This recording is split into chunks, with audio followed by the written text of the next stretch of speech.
We shall next look at the case, the final one. So the final case is f of n is polynomially larger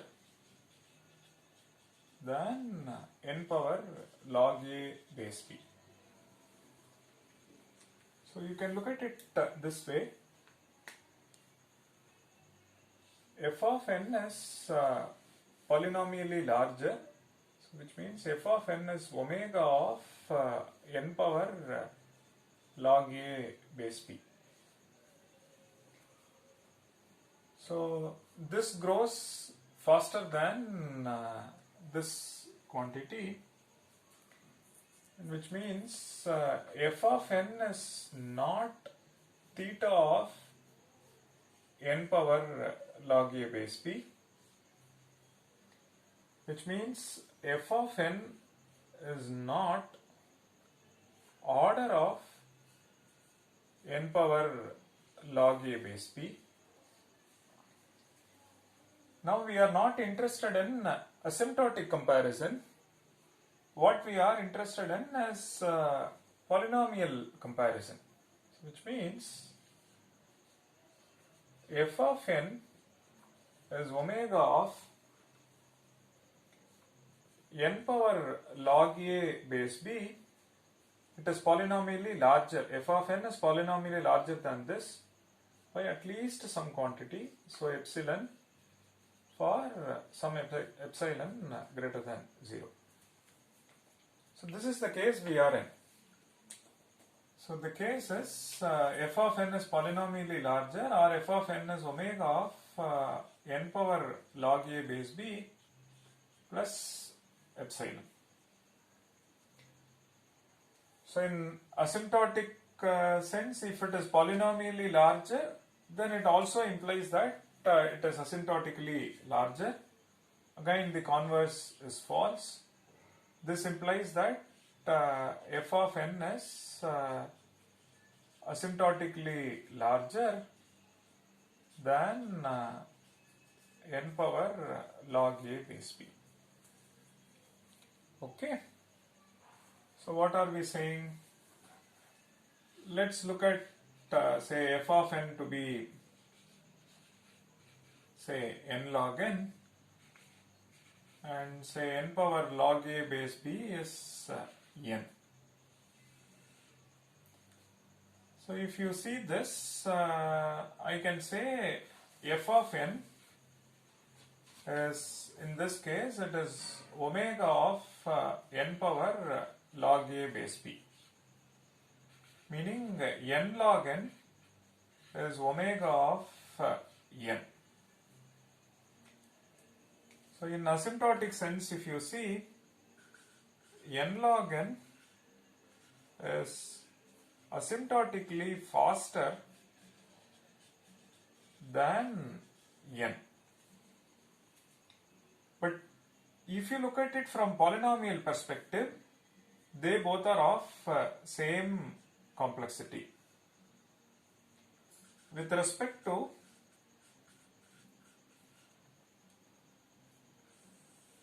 polynomial complexity comparison or polynomial growth comparison, with respect to polynomial growth, n log n, which means we will focus only on this, and n are of same complexity.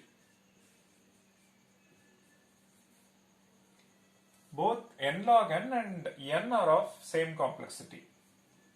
But what is that we want?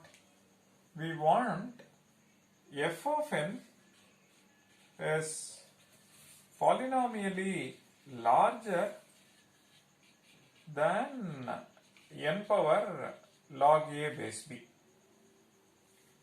So which means n log n is asymptotically faster than this, but not polynomially larger than n. Because with respect to polynomial growth, they both are of same complexity. So what is that we want? We want this f of n is polynomially larger than n power log a base b. So to achieve this, we need something little more. For example, so what is given to us, it is not satisfying. So you have n log n. So I should have something like n power, this is n, so little more than that, maybe omega of this. This one, if you see, epsilon is greater than 0, this one is n log n is asymptotically faster than n power 1 plus epsilon. Not just that, n log n is polynomially larger than this function. So n log n equals omega of n power 1 plus epsilon satisfies both asymptotically faster as well as polynomially larger. But the focus is on this. So polynomially larger automatically implies asymptotically faster, but the converse is not true.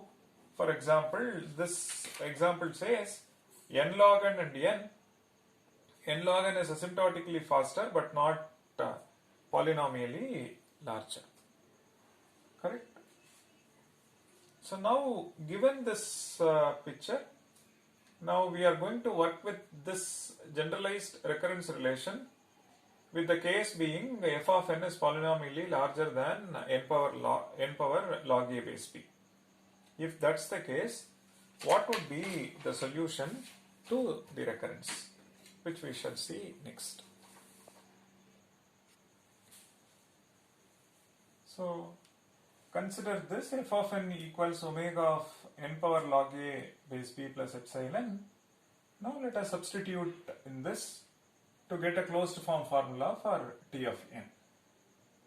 So f of n is at least some constant times n power log a base b plus epsilon. So which means f of n divided by b power j is at least c times n by b power j to the power log a base b plus epsilon. Okay, so let us substitute and simplify. So t of n is at least, this constant will be there, there is summation inside that a power j and n by b power j to the power log a base b plus epsilon, plus the other term, contribution from the set of leaves. Okay. So now, very similar to what we did before, let us simplify this. A power j times n power log a base b plus epsilon divided by b power j. So b power j to the power log a base b plus epsilon. Let's just focus on this term alone. This we will substitute later. So this one is a power j times n to the power log a base b plus epsilon divided by this one. What I do, you can bring a down, take b power j to the top, so that becomes this times log b base b times b power epsilon j. So a comes down, b power j goes to the top, then the j comes to the front, so you get a power j log b base b times this. Fine. So now this is 1, a power j, they get cancel out. So now what we have is some constant times this, and you have n power log a base b plus epsilon divided by b power epsilon to the power this. Correct? So now this is c times n power log a base b times n power epsilon times b power minus epsilon to the power j. So these two are independent of j, so we can take that out. So n to the power log a base b times n power epsilon. This one we run from 0 to log n base b minus 1, which means it is b power minus epsilon log n base b minus 1 plus 1 divided by b power minus epsilon minus 1. Fine. So now we can rearrange this, right? We can bring n down, take b power minus epsilon to the top. So we get c times n power log a base b times n power epsilon, and we get n to the power log b power minus epsilon base b minus 1 divided by b power minus epsilon minus 1. Now b power minus epsilon, you bring it to this side, so this becomes c times n power log a base b times n power epsilon. This becomes n power minus epsilon minus 1 divided by b power minus epsilon minus 1. Okay, so now we see this, and you can rewrite this n power log a base b times n power epsilon.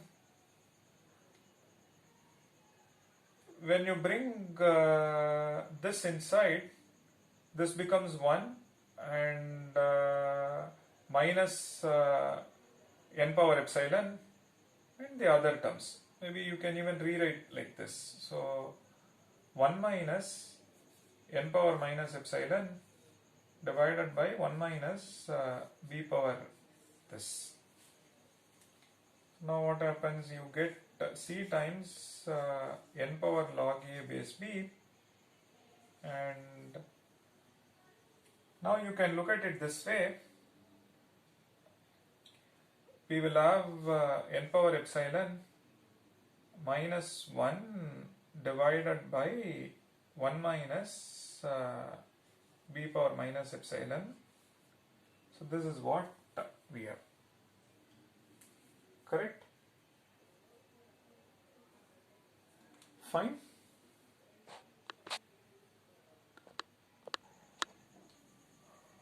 So this is what we have, and this can be further simplified. So now b is a constant, epsilon is a constant, so the variable is only this, so all this becomes a constant.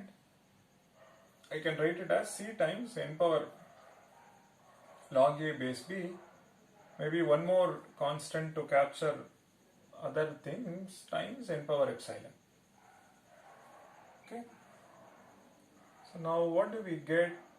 C is a constant, D is a constant, so we get n power log a base b plus epsilon is what we get. That's not anything surprising because we started off with f of n is so much, and then we started substituting on this. So finally we proved that t of n is at least this much plus the contribution from the leaves, which is n power log a base b. And now when you look at these two, this one is a significant term, so you conclude t of n is at least n power log a base b plus epsilon, or T of n is omega of n power log a base b plus epsilon. This is correct, but what we want is something better. When I say something better, we want a tight analysis. We need an upper bound. Only then I can look for a tight bound, right? So which means we need some other additional information using which one can get a tight bound for this case. Just by assuming f of n is polynomially larger than n power log a base b is not sufficient to conclude or to compute upper bound or the tight bound for T of n. With this assumption, we can only come up with a lower bound analysis, but we want a tight analysis. So what more I should add so that one can conclude T of n is theta of something, T of n is big O of something.